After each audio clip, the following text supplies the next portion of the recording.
أكلت فسيخ ورنجة وملوحة وضربت بصل لحد ما قلت يا بس، ودلوقتي حاسس إن دماغك هتنفجر، وشك محمر، ودبلتك مش راضية تطلع من صباعك. لو عندك ضغط أو سكر وعملت العملة دي في شم النسيم، يبقى لازم تركز معايا فوراً عشان نلحق الكارثة قبل ما تحصل. النهاردة الصبح دخل عليا الصيدلية عم شوقي، راجل بركة كده بس وشه كان أحمر زي الطماطم، وبينهج وبيسند على الباب. بيقول لي بصوت مخنوق ومجهد: يا دكتور رفعت الحقني، راسي بتخبط زي الطبلة وعينيا مزغللة. أنا عارف إني مريض ضغط وسكر، بس ما قدرتش أقاوم الملوحة والفسيخ مع البصل الأخضر. أكلت رغيفين 3 والظاهر إني كترت حبتين. قعدت عم شوقي فورا وقست له الضغط، لقيته ضارب في السماء.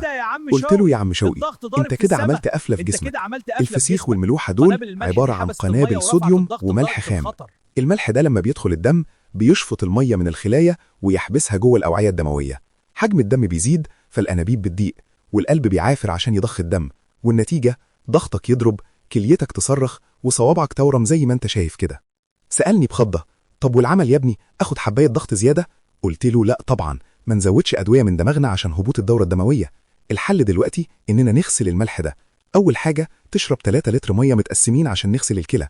تاني حاجة محتاجين بوتاسيوم عشان يطرد الصوديوم بره جسمك. تاكل موزتين أو طبق كنتالوب أو بطاطس مسلوقة بدون ملح.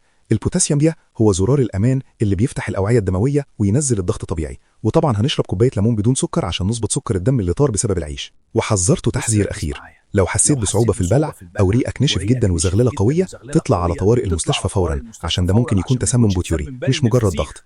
الفسيخ والرنجة أكلة حلوة، بس لو مريض ضغط وسكر الغلطة فيها بفورة. لو لخبطت في الأكل وحاسس إن جسمك محبس مية وضغطك عالي، اكتب كلمة طوارئ في الكومنتات وهبعت لك فورا روشتة الديتوكس السريع وطرد الملح من الجسم بالأكل الطبيعي عشان ننقذ الموقف. كتر خيرك يا دكتور رفعت، انت لحقتني في وقت مناسب جدا. الحمد لله على سلامتك يا عم شوقي، الصحة غالية وما بتعوضش. خلصت حكاية النهاردة، بس حكايات العلم ما بتخلصش. أنا دكتور رفعت، استنوني في الحكاية الجاية، لأن ورا كل دواء حكاية.